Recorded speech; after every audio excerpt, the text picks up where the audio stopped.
Human rights पीके में मैं हूँ आपका होस्ट इश्तियाक चौधरी। नाजरीन, आज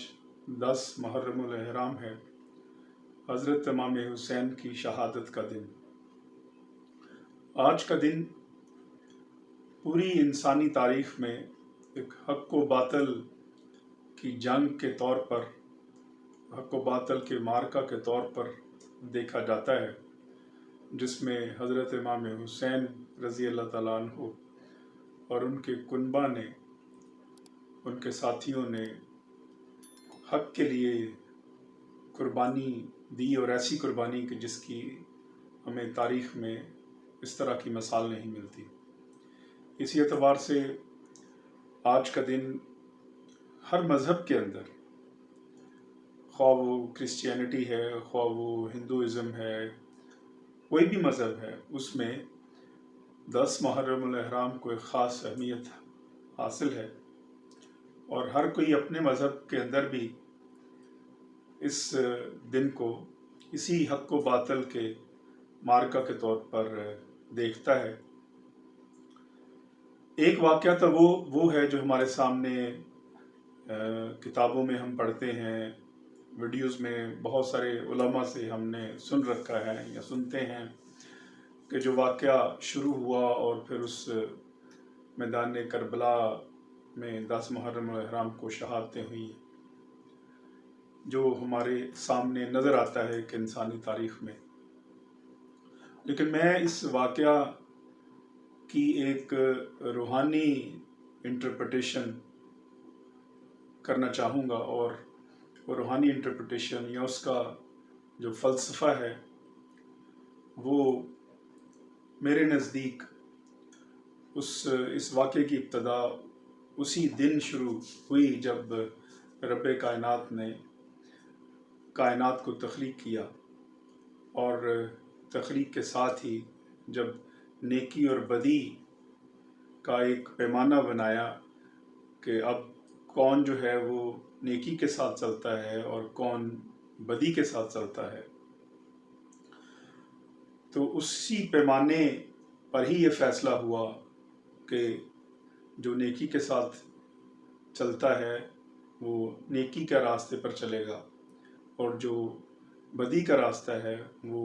दर हकीकत शैतान का रास्ता है। तो गोया ये जो नेकी और बदी की एक लड़ाई थी, जो कि इंसान की तख्लीक के साथ ही शुरू हो गई, वो चलते चलते चलते अपनी पूरी तकमील को पहुंचती है वाक़या करबला में। हज़रत तारीख़ में हम देखें तो हज़रत जो बड़ी बड़ी मिसालें हमें मिलती हैं, हज़रत इब्राहीम अलैहिस्सलाम का ज़माना, जब उनको आग में डाला जाता है उस हक के ऊपर खड़े होने के जुर्म में या उसकी पादाश में, और आप बेखौफ आग में कूद पड़ते हैं। फिर हमें हज़रत मूसा अलैहिस्सलाम का ज़माना मिलता है कि फ़िरौन के ख़िलाफ़ अलम बगावत बुलंद करते हैं और नेकी की फोर्सेस को जमा करते हैं, और जो जुल्म की फोर्सेस हैं, जो बदी की फोर्सेस हैं, उनके ख़िलाफ़ वो खड़े होते हैं और फ़तह-याब होते हैं। फिर कुर्बानी की मिसाल में हमें हज़रत इस्माईल अलैहिस्सलाम की कुर्बानी नज़र आती है। फिर उसके बाद हज़रत ईसा अलैहिस्सलाम का ज़माना आता है। हज़रत ईसा अलैहिस्सलाम भी उसी तरह जो नेकी की ताकतें हैं उसको लीड करते हैं, और उस वक्त की जो जुल्म की ताकतें हैं वो उनके ख़िलाफ़ बरसरे पेकार होती हैं, और फिर उसके बाद उनको आसमानों पर उठा लिया जाता है। लेकिन वो उस नेकी की और उस ताकत को रिप्रेजेंट करते हैं। फिर उसके बाद वही दौर हमें फिर आका दौर जो हज़रत मोहम्मद सल्लल्लाहु अलैहि वसल्लम की ज़िंदगी में नज़र आता है, कि जिसमें आप सल्लम नेकी की फोर्सेस को इकट्ठा करते हैं, उस समाज में पाई जाने वाली जो बुराइयां हैं اس کے خلاف برسر پیکار ہوتے ہیں، فتح مکہ ہوتی ہے، اور پھر جو نیکی کا جو آرڈر ہے وہ قائم کرتے ہیں۔ پھر اس کے بعد واقعہ کربلا ہوتا ہے۔ تو گویا جو سلسلہ تخلیق کائنات کے ساتھ، انسان کی تخلیق کے ساتھ شروع ہوا نیکی اور بدی کی لڑائی کا، وہ ایک انتہا کو پہنچتا ہے جب واقعہ کربلا ہوتا ہے۔ اور یہ جو ساری لڑائی ہے تاریخ انسانی کی، جس کے لیے 1,24,000 پیغمبر اللہ نے مبعوث فرمائے، یہ لڑائی دراصل اسی فکر و فلسفہ کی ہے۔ یہ لڑائی، یہ مارکا، یہ جنگ اسی حسینی فکر کی ہے کہ کون نیکی کی قوتوں کے ساتھ کھڑا ہوتا ہے اور کون بدی کے ساتھ کھڑا ہوتا ہے، کون ظلم کے ساتھ، ظالم کے ساتھ اور کون مظلوم کے ساتھ ہے۔ تو گویا اس سارے واقعے سے پھر ہمیں یہ سبق ملتا ہے اور یہ صورتحال سامنے آتی ہے کہ یہ ساری جو جنگ ہے جس کی ابتدا انسان کی تخلیق کے ساتھ شروع ہوئی، یہ انسانی حقوق کی دراصل جنگ تھی، کیونکہ جتنے بھی نسل انسانی کو جتنے حقوق میسر آئے، وہ کسی نہ کسی طرح اس کا سب کا جو سلسلہ ہے وہ باسط انبیاء سے جا کے ملتا ہے، جنہوں نے یہ سوچ دی، جنہوں نے یہ فکر دی، اور اسی بنیاد کے اوپر ہم جو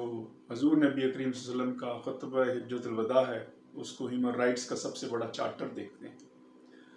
آج کربلا ایک ہو چکا، لیکن اگر آپ غور کریں تو ہمارے ارد گرد کربلا کی کسی کیفیت ہے جس میں ہم جی رہے ہیں، جس میں ہم بس رہے ہیں، کیونکہ ہمارے ہاں اگر ناانصافی ہے، ہمارے ہاں اگر ظلم ہے، ہمارے ہاں اگر کینہ پروری ہے، ہمارے ہاں اگر جو نیکی کی طاقتیں ہیں وہ زیر اثر ہیں، جو بدی کی طاقتیں ہیں وہ غالب ہیں، تو اس کا مطلب یہ ہے کہ ہم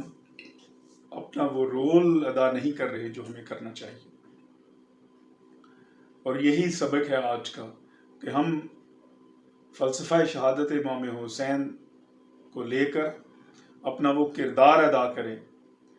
ظلم کے خلاف، بدی کے خلاف، ناانصافی کے خلاف، محبت بانٹنے کے لیے، امن بانٹنے کے لیے، انسانی رشتوں کے تقدس کے لیے، انسانی حقوق کے لیے۔ اگر ہم نے فکر حسین کو حقیقی معنوں میں اپنایا ہوتا تو آج نہ یہ حکمران اس طرح کے ہمارے حکم پر مسلط ہوتے، اور نہ دنیا میں مسلمان اس طرح ذلیل و رسوا ہو رہے ہوتے جس طرح ہمیں کشمیر میں ملتے ہیں، جس طرح ہمیں فلسطین میں ملتے ہیں، اور جس طرح ہمیں دوسری دنیا کی دوسری جگہوں میں ملتے ہیں۔ اللہ رب العزت سے دعا ہے کہ وہ حقیقی معنوں میں ہمیں فکر حسین کو سمجھنے کی توفیق عطا فرمائے اور اس پر عمل پیرا ہونے کی توفیق عطا فرمائے۔ والسلام۔